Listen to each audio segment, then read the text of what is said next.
مفاجأة، مبابي يريد الخروج من باريس لهذا السبب.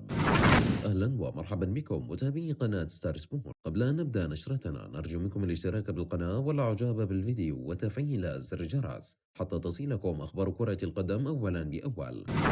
وقبل أن نبدأ في تفاصيل، هل تفضل توقيع ريال مدريد مع كيليان مبابي أو تدعيم المراكز الأخرى في الفريق؟ شاركونا بالتعليقات.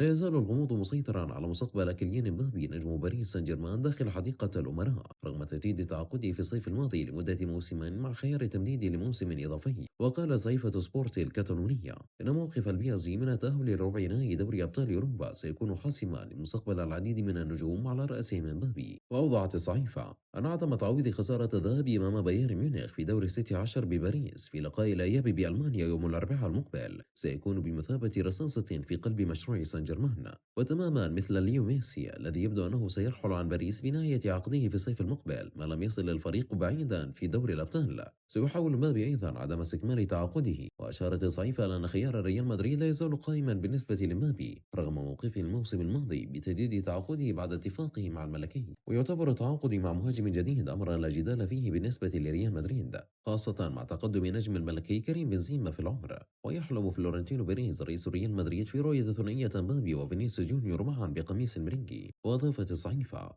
أن الوجهة البديلة لمبابي ستكون البريمير ليج وتحديدا إلى ليفربول الذي يتمنى مدربه يورجن كلوب أن يشرف على تدريب مبابي في الإنفيلد خاصة أن علاقتهما جيدة جدا. كما يمكن لتشيلسي ومانشستر يونايتد أن يكونا منافسين محتملين على صفقة مبابي حيث يتمتع الأول بقدرات مالية رهيبة مع المالك الجديد تود بيولي ويقترب الثاني من الانتقال لملاك جدد سيحاولون تحسين مستوى الفريق. لكن من المحتمل أيضا أن يبقى مبابي في باريس لمدة موسم آخر خاصة وأن موقف الفريق في دوري الأبطال لم يحسم بعد. كما أن النادي الفرنسي يتمسك ببقائه وسيرفض بيعه مهما كان المقابل المالي. متابعينا الكرام، شكرا لكم على حسن المشاهدة ولا تنسوا الاشتراك بالقناة والإعجاب بالفيديو وتفعيل زر الجرس فضلا وليس أمرا.